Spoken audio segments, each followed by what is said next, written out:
Standard 11th English tax unit number 1 એમાં આપણે scene 1 અને 2 જોયો છે.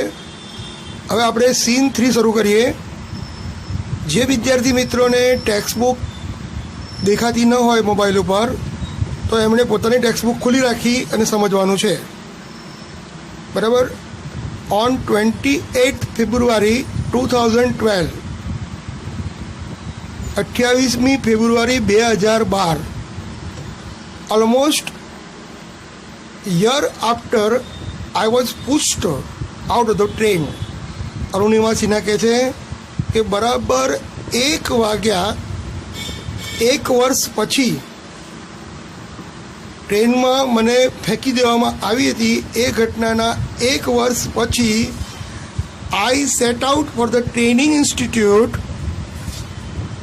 Set up by Bachendri Pal near Uttarkashi. Set out એટલે તૈયારી કરવી. I set out for the training institute. Bachendri Pal એ સર્વપ્રથમ માઉન્ટ એવરેસ્ટ સર કરનાર મહિલા પર્વતારોહક છે અને એમણે પોતે એક ઇન્સ્ટિટ્યૂટ ચાલુ કરી હતી, ટ્રેનિંગ ઇન્સ્ટિટ્યૂટ. અને એ ટ્રેનિંગ ઇન્સ્ટિટ્યૂટમાં અરુણિમા સિન્હાએ ટ્રેનિંગ માટે જોડાઈ. I called up Bachendri Pal to tell her that we had reached Uttarkashi. I called up Bachendri Pal. અને ટ્રેનિંગ પછી મેં બચેન્દ્રી પાલને ફોન કરીને કહ્યું કે અમે લોકો ઉત્તરકાશીના સ્થળે પહોંચી ગયા છીએ. હેડ રીચ્ડ એટલે પૂર્ણ ભૂતકાળ. હેડ રીચ્ડ પૂર્ણ ભૂતકાળ. તો બચેન્દ્રી પાલને મેં કહ્યું કે અમે ઉત્તરકાશી સુધી પર્વતારોહણ કર્યું છે. She was surprised. તેણે એકદમ આશ્ચર્ય પામી ગઈ at how quickly I had reached. આટલી ઝડપથી મેં આટલું ઝડપથી પર્વતારોહણ કર્યું એ જાણી તે આશ્ચર્ય પામ્યા. આફ્ટર ધીસ અને આ પછી માય કોન્ફિડન્સ સ્કાય રોકેટેડ. મારો આત્મવિશ્વાસ ખૂબ જ ઊંચો થઈ ગયો. સ્કાય રોકેટેડનો અર્થ કે અવકાશમાં જે વિમાન હોય આપણે એવો અર્થ નહીં કરવાનો, પણ ખૂબ જ વધી જવું. માય કોન્ફિડન્સ સ્કાય રોકેટેડ એ મારો આત્મવિશ્વાસ વધી ગયો. Bachendri Pal always pumped fresh confidence in me. Bachendri Pal હંમેશા મારામાં આત્મવિશ્વાસ. પમ્પડ એટલે અહીંયા આપણે પંપ ધકેલવું નહીં, પણ શું કરવાનું? આત્મવિશ્વાસ જગાવતા. મારામાં આત્મવિશ્વાસ જગાવતા. Arunima, you are far better than others. તે કહેતા કે તું બીજાઓ કરતાં ખૂબ જ વધુ સારી છે. તું અપંગ છે છતાં પણ તારામાં આત્મવિશ્વાસ જબરજસ્ત છે. Those people seem to be suffering from a handicap, not you. જે વ્યક્તિ તને તારી નિંદા કરે છે એ અપંગ છે, તું નહીં. આઈ એમ પ્રાઉડ ઓફ યુ. મને તારો ગર્વ છે. બટ બિફોર એવરેસ્ટ એક્સપેન્ડિશન, પણ એવરેસ્ટના ચઢાણના પહેલાં you will have to prove your self. તારે તારી જાતને પહેલાં પ્રૂવ કરવી પડશે, સિદ્ધ કરવી પડશે કે તું આટલા મોટા પર્વતારોહણના કાર્યમાં તું સક્ષમ છે. એ તારે સાબિતી આપવી પડશે. If you climb 21,798 feet high Chamser કાગદી માઉન્ટેન ઇન લદ્દાખ. લદ્દાખમાં આવેલું ચામસર કાંગડી જે શિખર છે એ કેટલું ઊંચું છે? 21,798 ફૂટ ઊંચાઈ પર આવેલું ચામસર કાગડી નામનું જો લદ્દાખમાં આવેલું આ સ્થળે તું પહોંચી જાય, you will be on your way to Everest. તો એવરેસ્ટ સર કરવાનો તારો જે માર્ગ છે એ ખુલી જાય. I successfully completed that expedition. અને એ પર્વતારોહણનું કાર્ય મેં સફળતાથી પૂરું કર્યું. By the time we reached the base camp. જે સમયે અમે બેઝ કેમ્પ પહોંચ્યા, બેઝ કેમ્પ એટલે પર્વતારોહકો કેટલુંક અંતર કાપી અને ત્યાં એ લોકોને થોડો થાક ખાવા માટેનો એક કેમ્પ બનાવ્યો હોય, એવું શિબિર હોય. તો બેઝ કેમ્પ પર પહોંચ્યા, situated at 18,000 feet. 16 of 19 members of the team had retired. અમારા 19 મેમ્બર હતા, 19 સભ્યો હતા. એમાંથી 16 સભ્યો તો 18,000 ફૂટનું ઊંચાઈએ આવતા આવતા છૂટા પડી ગયા, નિવૃત્ત બની ગયા, અથવા તો એમણે આ પ્રોજેક્ટ બંધ કરી દીધો. એ પોતે થાકી ગયા. બચેન્દ્રીપાલ ગ્રીટેડ મી. બચેન્દ્રીપાલે મને અભિવાદન કર્યું at the base camp. Base camp ઉપર મને એણે આવકારી, કહ્યું મેરી શેરની, મારી શેરની એમ કહીને તેણીએ એને ઉત્સાહ પ્રેરણા આપી. She said and took me in her warm embrace. એમ્બ્રેસનો અર્થ થાય ભેટી પડવું. એમ્બ્રેસ તો મને ભેટી પડાયા અને મને પોતાના બાહોમાં લઈ લીધી. ઇન ધ ઇવનિંગ, અને સાંજે બચેન્દ્રીપાલ અનાઉન્સ્ડ, બચેન્દ્રીપાલે જાહેર કર્યું કે that I was finally ready for Everest. Everest પર્વતારોહણ કરવા માટે હું હવે સક્ષમ છું એવું તેમણે જાહેર કર્યું. She also assured me. તેણીએ મને ખાતરી આપી, assured, that she would talk to the official. તે અધિકારીઓને જોડે વાત કરશે at Tata Steel for sponsoring my Everest dream. જો કોઈ પણ કંપની હોય એ સ્પોન્સર કરે, એટલે કોઈ પણ પ્રોજેક્ટ હોય એ પ્રોજેક્ટનો જો ખર્ચો થાય એ ખર્ચો બધો એ કંપની પોતે ભોગવે અને એની સ્પોન્સરશીપ એને આપવામાં આવે. તો બચેન્દ્રીપાલે કહ્યું કે ટાટા સ્ટીલ કંપનીમાં હું તારા માટે તારો જે ખર્ચો છે એના માટે સહાય માટે હું ટાટા સ્ટીલના અધિકારીઓને વિનંતી કરીશ. તો અહીંયા સીન 3 પૂર્ણ થાય છે. સીન 4, દ્રશ્ય number 4. I arrived at Everest Base Camp on 11th April 2013. 11મી April 2013ના રોજ હું એવરેસ્ટના બેઝ કેમ્પ પર પહોંચી. અરાઈવ આવી પહોંચવો. નિયર અબાઉટ 2 years, અને 2 વર્ષની આસપાસ હેડ પાસ્ડ, 2 વર્ષ થયા હશે, since was thrown out of the moving train. ચાલુ ટ્રેનમાં મને ફેંકી દીધી હતી. એ ઘટનાને આજે 2 વર્ષ પૂરા થઈ ગયા હતા. એટ ધ કેમ્પ નો બડી સીમ ટુ નો. કેમ્પમાં કોઈ જાણતું ન હતું that I had an artificial leg, કે મારો પગ નકલી છે, કૃત્રિમ છે. કોઈને ખબર નથી કે મારો એક પગ નકલી છે, આર્ટિફિશિયલ છે. વન ડે વાઇલ રિટર્નિંગ, એક દિવસ પાછા ફરતા, my left leg got wet, મારો ડાબો પગ અત્યંત ભીનો થઈ ગયો. વેટ એટલે ભીનો, વિથ સ્નો, બરફને કારણે. Because I had slipped a couple of times on the slippery surface. અને હું બરફને કારણે મારો પગ ભીનો થઈ ગયો કારણ કે હું 2-3 વખત લપસી પડી. સ્લીપરી એટલે ખૂબ જ લપસણી એવી સપાટી ઉપર હું લપસી પડી. નેક્સ્ટ મોર્નિંગ, બીજી સવારે, I left the artificial leg out in the sun to dry. Dry એટલે સૂકવવા. મારો પગ ભીનો થઈ ગયો હતો, આથી મારો જે નકલી પગ હતો એ મેં સૂકવવા માટે તડકામાં મૂક્યો હતો. At that time some foreigners, કેટલાક વિદેશીઓ, રિયલાઇઝડ ધેટ, તેઓ સમજ્યા કે I had only one leg.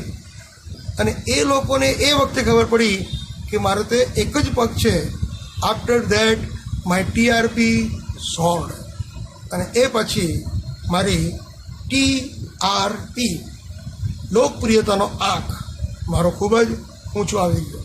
લોકો મને ખૂબ જ આદરથી જોવા લાગ્યા અને મને લોકોએ નવાજવાનું શરૂ કર્યું. In my final expedition to Sagarmatha, જે સાગરમઠ છે એ સ્થળ છે head of the sea, the local name for the peak of Everest. એવરેસ્ટના શિખર ઉપર, જે ટોચ ઉપર જે ટોચ છે એનું નામ હતું Sagarmatha. Nimakancha. Nimakancha was my mountain guide. એ મારા માઉન્ટેન ગાઈડ હતા, મારા માર્ગદર્શક હતા. He was a nice and helpful Nepalese man. એ ખૂબ જ સારા અને સહાયરૂપ થનાર નેપાળી વ્યક્તિ હતા. હું use to scold me at time when upset. જ્યારે હું ઉદાસ થઈ જતી ત્યારે તે મને ઠપકો આપતા અને મને સલાહ આપતા, મને પ્રેરણા આપતા. The last track to the peak of Everest began. અને હવે એવરેસ્ટનો શિખરનો છેલ્લો માર્ગ હવે આવી રહ્યો હતો, શરૂ થયો. It was very dangerous. એ ખૂબ જ ખતરનાક હતો, રસ્તો ખૂબ જ ખતરનાક હતો. નેરો પાથ, નેરો એટલે સાંકડો માર્ગ હતો. આઈ સ્લીપ્ડ, હું લપસી પડી. એન્ડ ફેલ વન્સ, એકવાર તો હું લપસીને પડી ગઈ. Even my oxygen was running out. જો પર્વતારોહક હોય ને, એ પર્વત ચડતી વખતે એ લોકોને ઓક્સિજનના સિલિન્ડર જોડે રાખવા પડે પીઠ ઉપર. કેમ? જેમ કે તમને ખબર છે કે પૃથ્વીની જેમ ઊંચે જઈએ તેમ ઓક્સિજનનું પ્રમાણ ઘટતું જાય. પૃથ્વીની નીચે જઈએ ત્યારે પણ ઓક્સિજનનું પ્રમાણ ઘટતું જાય. એટલે આપણા શરીરને જેટલું ઓક્સિજન જોઈએ એ ન મળે તો ગૂંગળામણ થાય અને વ્યક્તિનું મૃત્યુ પણ થઈ જાય. એટલે એવું ન થાય એ માટે ઓક્સિજનનો બાટલો લગાડવો પડે. અને મારો ઓક્સિજનનો બાટલો નીકળી ગયો કેમ કે હું પડી ગઈ. I was struggling with my paining leg. હું મારા દુખતા પગ ઉપર ખૂબ જ સંઘર્ષ કરી રહી હતી. My Sherpa said I must quit. મારા શેરપાએ મને કહ્યું કે મેડમ હવે છોડી દો, હવે ના કરશો, હવે તમે થાકી ગયા છો. બટ આઈ ન્યૂ, પણ હું જાણતી હતી that there was no going back. મને ખબર હતું કે આટલા ઊંચાઈ પર આવ્યા પછી હવે તો પીછેહટ કરવી નથી. આઈ પુશ્ડ ફોરવર્ડ ધો my Sherpa kept insisting that I should return.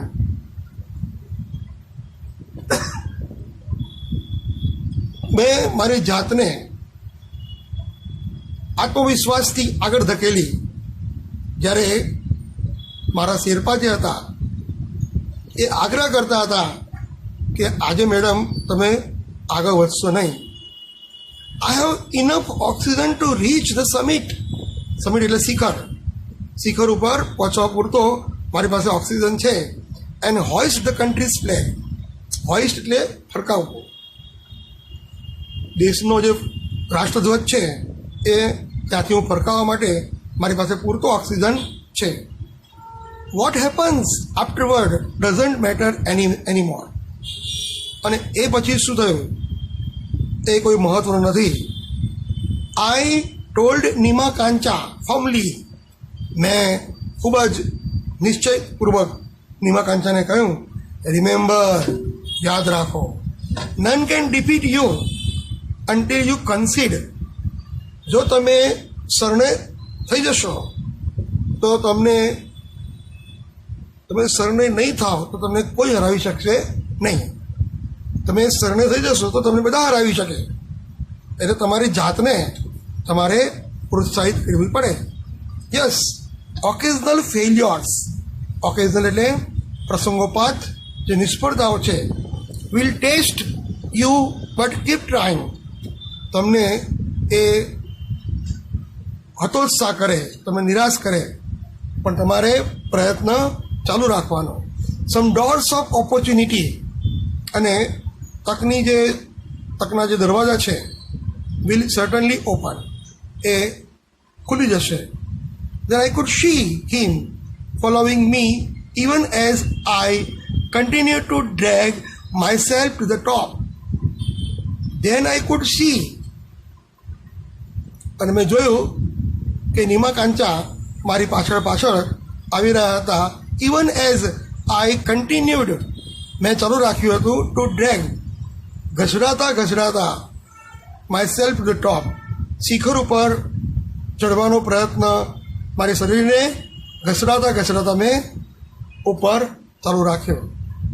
The drag walk એટલે ઘસડાતા ચાલવું, drag continue till it finally happen, શિખર સુધી પહોંચી નહીં ત્યાં સુધી આ રીતે જ હું ઘસડાતી ચાલે.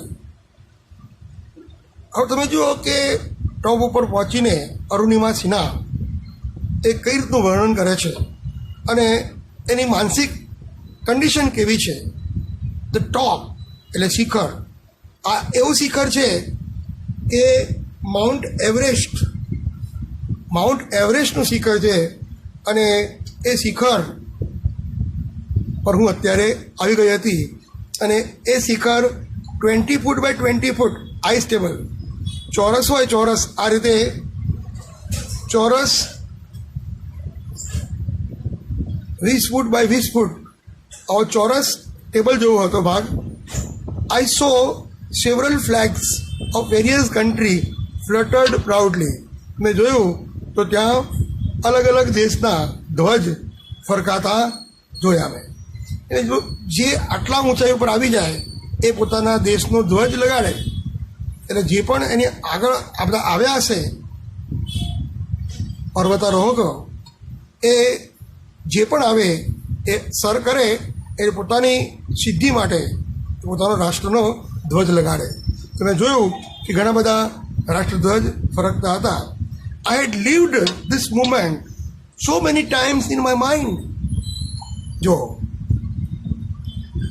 અરુણિમા સિન્હા કહે છે કે આ ઘટના, શિખર પરની ઘટના મેં મારા મનચક્ષુમાં ઘણીવાર જોઈ. તો કોઈ વ્યક્તિએ જે સપનું સેવ્યું હોય એ સપનું જો વારંવાર એના મનની અંદર, એના મનપટલ પર પડે, તો એમ અરુણિમા એ આ ઘટના માટે તો એણે ઘણીવાર આ સ્વપ્ન જોયા હતા. that I didn't have to be told that finally I had arrived. મને બધા કહેવા લાગ્યા કે હવે હું શિખર ઉપર આવી ગઈ છું, હવે આગળ જવાનું નથી. એટ 10:55, 10:55 સવારના ઓન 21 મે 2013, 21 મે 2013ના રોજ, I was on the top of the world. હું આખી દુનિયાના ઊંચામાં ઊંચા શિખર ઉપર હતી. आई फेल्ट लाइक डांसिंग, मुझे नाचने की इच्छा हुई, क्राइंग, रोने की इच्छा हुई, एंड लाफिंग, हंसने की इच्छा हुई एट द सेम टाइम. તમે જોઈ શકો છો કે એક વ્યક્તિ નાચવું, રડવું અને હસવું એ ત્રણે ત્રણ એક સાથે બને એનો અર્થ કે એટલી બધી ખુશ થઈ ગઈ હતી કે તેના આંખમાં આંસુ આવી ગયા, અને એટલી બધી ખુશ થઈ ગઈ હતી કે એ હસી હસીને અથવા તો પોતાનું જે ધ્યેય છે, ગોલ પહોંચીને તે એનું મન નાચી રહ્યું હતું. My mind was a kaleidoscope of emotions. મારું મન એ લાગણીઓનો કેલિડોસ્કોપ હતું. કેલિડોસ્કોપ એ એવું યંત્ર છે કે જે દૂરની વસ્તુઓ નજીક દેખાય, તો મારી લાગણીઓનો પ્રસ્તુતિ મારા મનથી થતી હતી. Everyone has a reason to be alive. सबको जिंदगी में जीने का कुछ न कुछ वजह होती है. દરેક વ્યક્તિનું પોતાના જીવન માટે જીવવા માટે એક કારણ હોય. May be this was mine. કદાચ મારી જીવનની એ જ મારો જીવનનું કારણ હતું. I held my flag. મેં મારો ધ્વજ ઉચક્યો and raised both my hands. મેં મારા બંને હાથ ઊંચા કરી high up to the register my country's record. મારા દેશનો જે રેકોર્ડ વિક્રમ થઈ ગયો, આ વિક્રમને નોંધાવવા માટે મેં મારા બંને હાથ પહોળા કરી અને મારો હાથમાં જે ધ્વજ હતો એ મેં ફરકાવ્યો. મિત્રો, અરુણિમા સિન્હા દ્વારા આપણને એ જ્ઞાન મળે છે કે આટલી અપંગતા હોવા છતાં પણ માઉન્ટ એવરેસ્ટ જેવું દુનિયાનું ઊંચામાં ઊંચું પર્વતનું શિખર સર કર્યું, અને એ બતાવે છે કે nothing is impossible in the world if you willing. There is a way, there is a wish. તો આજે લેક્ચરમાં આપણે આટલું જ કરીશું. આવતા લેક્ચરમાં આપણે આ પાઠનું કોમ્પ્રિહેન્શન, ગ્રામર, ટેક્સ્ચ્યુઅલ ગ્રામર અને અન્ય પ્રશ્નોની ચર્ચા કરીશું. Thank you very much.